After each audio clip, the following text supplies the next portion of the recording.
નમસ્કાર વિદ્યાર્થી મિત્રો, બોર્ડની પાસિંગ સિરીઝમાં તમારું બધાનું ફરીથી સ્વાગત છે। આપણે તમારા માટે ફરીથી એક મોસ્ટ ટાઈમલી ક્વેશ્ચન લઈને આવ્યા છે। જો દ્વિઘાત સમીકરણ 2x વર્ગ + 5x - k = 0 હોય તો વિવેચક 81 હોય તો k નું મૂલ્ય શોધો। સૌથી પહેલા આપણને જે સમીકરણ આપેલું છે તેને એના પ્રમાણિત સ્વરૂપ સાથે સરખાવીએ તો આપણને a b અને c ની વેલ્યુ મળે। આપણને વિવેચક 81 આપેલો છે એટલે કે d ની વેલ્યુ આપેલી છે, તો d માટેનું આપણું ફોર્મ્યુલા છે d = b² - 4ac।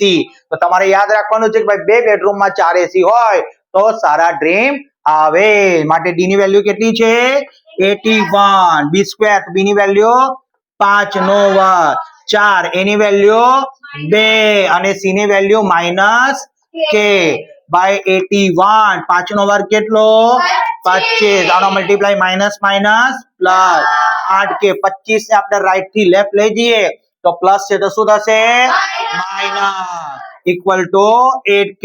બાદબાકી કરીએ તો કેટલા આન્સર આવશે 56। k મલ્ટીપ્લાય માં છે તો ક્યાં જશે તો 56/8 ઇક્વલ ટુ k, માટે k બરાબર 8 7 56। તો આપણો ફાઇનલ જવાબ કેટલો આવશે